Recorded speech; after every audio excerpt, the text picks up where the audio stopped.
Assalamualaikum warahmatullahi wabarakatuh. Waalaikumsalam warahmatullahi wabarakatuh.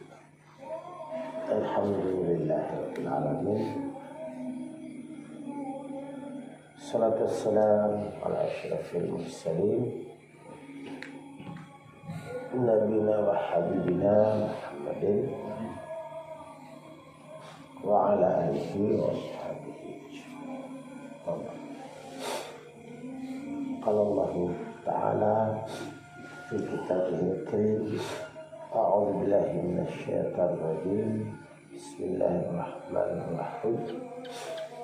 Yansurkumullahu fala ghaliba lakum wa in yakhzulkum faman dzalladzi yansurukum ba'dih wa 'alallahi falyatawakkalul mu'minun.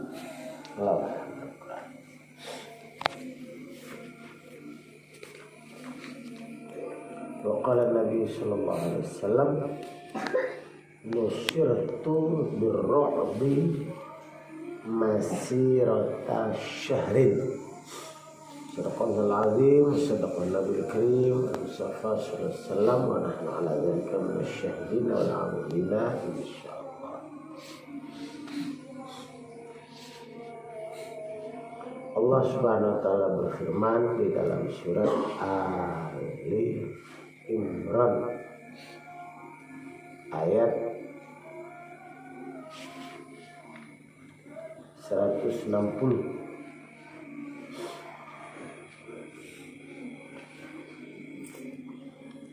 Jika Allah menolongmu, maka tidak ada yang bisa mengalahkanmu.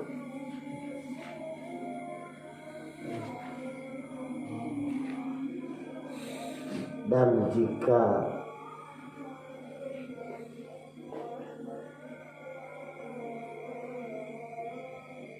Allah membiarkanmu, yakhdulkum, kamu dibiarin aja, tidak ditolong, maka siapa yang bisa menolongmu selain Allah? Maka hendaklah hanya kepada Allah lah orang-orang yang beriman itu bertawakal. Rasulullah SAW bersabda, aku ditolong oleh Allah dengan memberi rasa takut pada musuh-musuh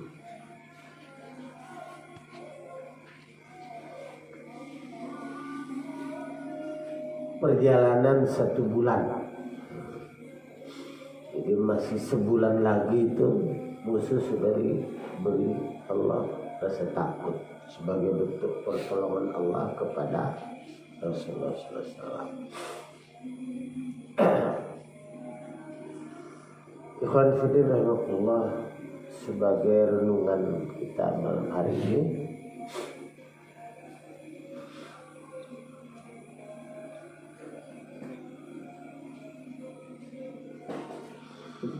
kalau orang yang kafir itu bisa mendapat kemenangan atas musuhnya, kalau dia berhasil mengungguli musuhnya, maka dia menang.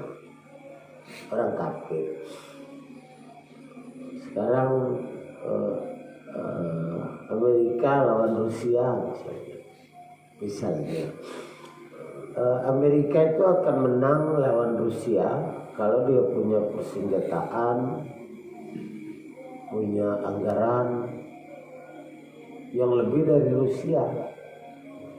Begitu juga Rusia, dia bisa menang melawan Amerika kalau dia punya keunggulan-keunggulan. Kalau Rusia tanknya itu 100, maka kalau mau menang Amerika harus lebih dari 100 tanknya. Secara teorinya begitu. Kalau dia punya pesawat tempur sekian ratus, maka kalau mau menang ya harus mengungguli musuhnya. SDM-nya juga begitu. Tentaranya berapa? Nah, Kalau lebih banyak ya menang ya. Karena tidak ada campur tangan Allah di situ. Jadi ya, pokoknya dia lebih unggul menang sudah dia. Ataukah mungkin lebih unggul strateginya. Strateginya lebih unggul. Oh iya, bisa menang walaupun mungkin persenjataannya berimbang. Tapi yang satu unggul dalam strategi. Pokoknya harus ada yang lebih unggul baru bisa menang. Kalau orang beriman beda. Orang beriman itu bisa menang kalau ditolong Allah. Kalau nggak ditolong Allah, tidak akan menang. Ada orang pernah bilang sama saya, dia bilang, Ustaz, ini khilafatul muslimin ini kira-kira menurut antum apa bisa ini menghadapi musuh-musuh Islam yang banyak ini dari segala penjuru, dari segala sisi. Memang bisa apa khilafatul muslimin ini? Ya, saya bilang, ya nggak bisa. Jangan ke musuh dari luar negeri, dari dalam negeri saja kita keteteran. Tidak bisa kita mau kalahkan. Tidak mungkin. Kalau saja pemerintahan KRI ini memusuhi khilafatul muslimin, tidak bisa kita mau kalahkan mereka. Itu kalah habis kita. Kita ini berapa? Tidak usah NKRI seluruhnya ini. Tentara yang ada di Maros ini saja, kalau dikepung kita habis.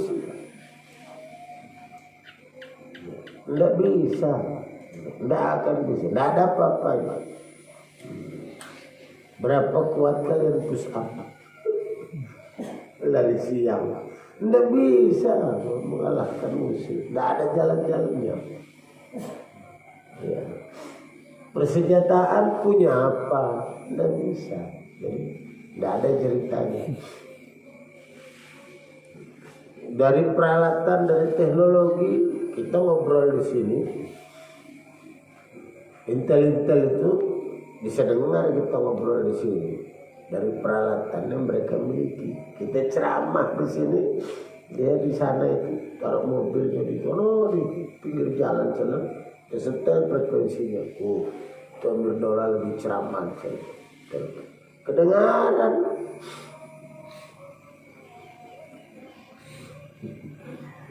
Iya, jarak sekian frekuensinya itu di setel. Jadi dia bisa dengar kita dari sana seberang jalan jauh sana. Seperti antum yang mendengar di sini. Mau bicara-bicara rahasia. Oh ini kita melawan togut, melawan Pancasila. Tidak bisa.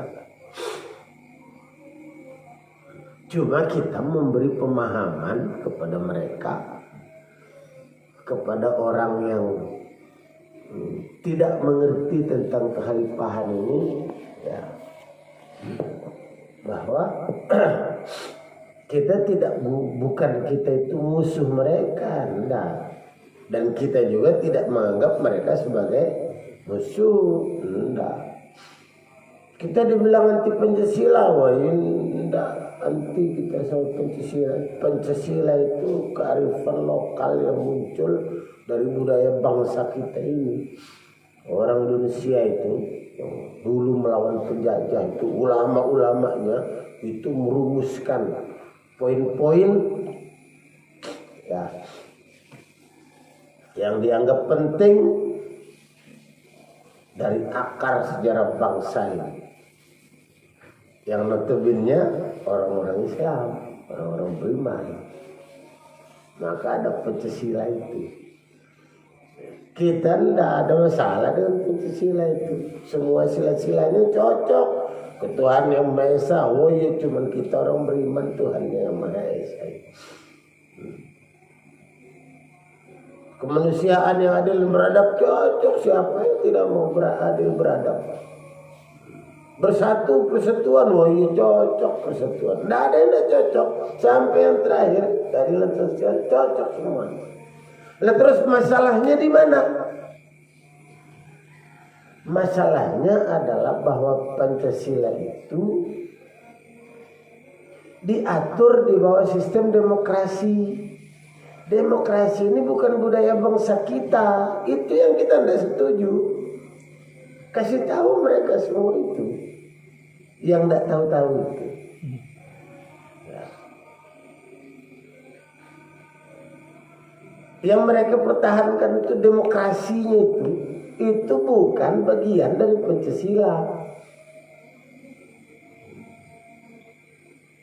Yang bagian dari Pancasila itu adalah kerakyatan yang dipimpin oleh khidmat kebijaksanaan dalam permusyawaratan perwakilan, bukan dalam demokrasi. Yang itu yang sila yang sudah mereka langgar sekarang. Dalam permusyawaratan perwakilan sekarang sudah tidak perwakilan lagi, semua rakyat milih sendiri, punya suara semua yang sama, bukan perwakilan lagi. Sudah dilanggar Pancasilanya oleh mereka itu sendiri. Ya, tapi yang tidak usah khawatir, melanggar Pancasila itu tidak bikin masuk neraka. Kalau melanggar ajaran Allah baru masuk neraka. Melanggar ajaran Pancasila mah tidak masuk neraka. Cuman kita kasih tahu kalau mereka pegang pada Pancasila, mereka sendiri sudah melanggarnya. Barangkali nggak sadar.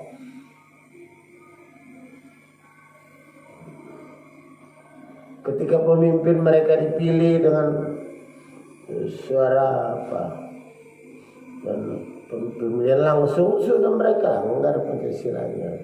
Tapi mereka menerapkan sistem demokrasi yang suara rakyat, suara Tuhan itu yang kita tidak setuju. Maka bagaimana solusinya? Ya, Pancasila itu kalau mau dilaksanakan dengan murni dan konsekuen, maka laksanakan Pancasila itu di bawah syariat Islam, di bawah aturan Islam. Pancasila itu baru cocok. Bukan di bawah demokrasi, bukan di bawah aturan sosialis, komunis, bukan. Tapi di bawah aturan Islam. Dan kita adalah umat Islam mayoritas ini menghendaki yang seperti itu. Kita kasih tahu. Tapi kalau mereka tidak mau, ya sudah, kita juga tidak maksa. Cuman kita kasih tahu saja.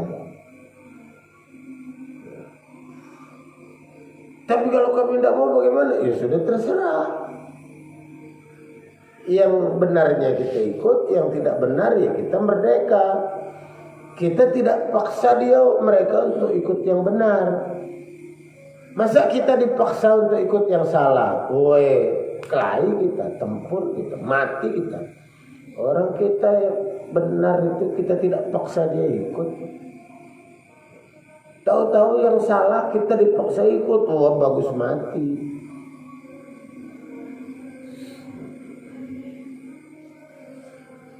Cuman kalau kita mau menang melawan mereka, ya tidak bisa. Jadi Khilafatul Muslim tidak menjadi ancaman sebenarnya bagi NKRI. Kenapa? Karena tidak akan bisa berbuat apa-apa.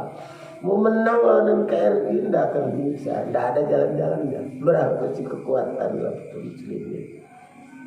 Ya. Terus kok kalian tetap ngotot? Iya, karena kita melaksanakan yang Allah perintah. Kalau kita tetap melaksanakan yang Allah perintah, maka kita bisa berharap ditolong Allah. Kalau Allah menolong, maka tidak ada yang bisa mengalahkan. Nah, ini yang harus menjadi renungan kita. Kalau Allah menolongmu, maka tidak ada yang bisa mengalahkanmu. Walaupun barangkali kita tidak menang pun, tapi tidak akan bisa dikalahkan selama Allah tolong. Maka apa yang harus kita persiapkan? Persiapkan diri kita untuk ditolong Allah. Persiapkan diri kita untuk ditolong Allah. Itu yang penting. Pantaskan diri kita untuk ditolong Allah. Mudah-mudahan kalau kita ditolong Allah, kita tidak menang pun kita tidak akan dikalahkan. Nabi Musa itu tidak menang melawan Fir'aun, tapi tidak dikalahkan oleh Fir'aun.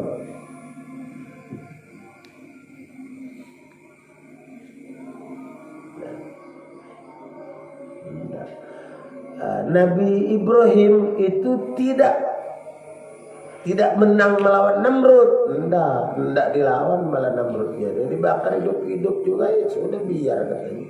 Mau apa lagi? Orang saya ini tidak punya kuasa apa-apa. Tapi ditolong Allah, tidak bisa dibakar. Karena ditolong Allah. Maka kalau ditolong sama Allah, tidak ada yang bisa mengalahkan. Terus kapan kita menang? Memang yang suruh menang siapa? Allah tidak memerintahkan kita, wahai orang-orang beriman, menanglah. Tidak ada. Wahai orang-orang beriman, berkuasalah. Tidak ada. Allah menjanjikan istikhlaf. Surat An-Nur ayat 55 itu, wa'adallahu alladhina amanu wa amilus shalihat, amanu minkum wa amilus shalihati la yastakhlifannakum. Kami akan menjadikan mereka khalifah fil ard. Istikhlaf bukan kekuasaan. Seperti Nabi Adam itu, Allah istikhlaf. Allah menjadikan Nabi Adam khalifah. Walaupun baru turun, baru sendirian, tidak ada kekuasaannya apa-apa. Tapi dia sebagai khalifah Allah di bumi itu. Ya, sebagai khalifah Allah di bumi, melaksanakan fungsinya dia sebagai khalifah Allah di bumi. Itu. Adapun kekuasaan itu mulk namanya, al-mulk. Para nabi itu semua yang diberikan kekuasaan cuma Nabi Sulaiman, kok itu pun karena beliau minta.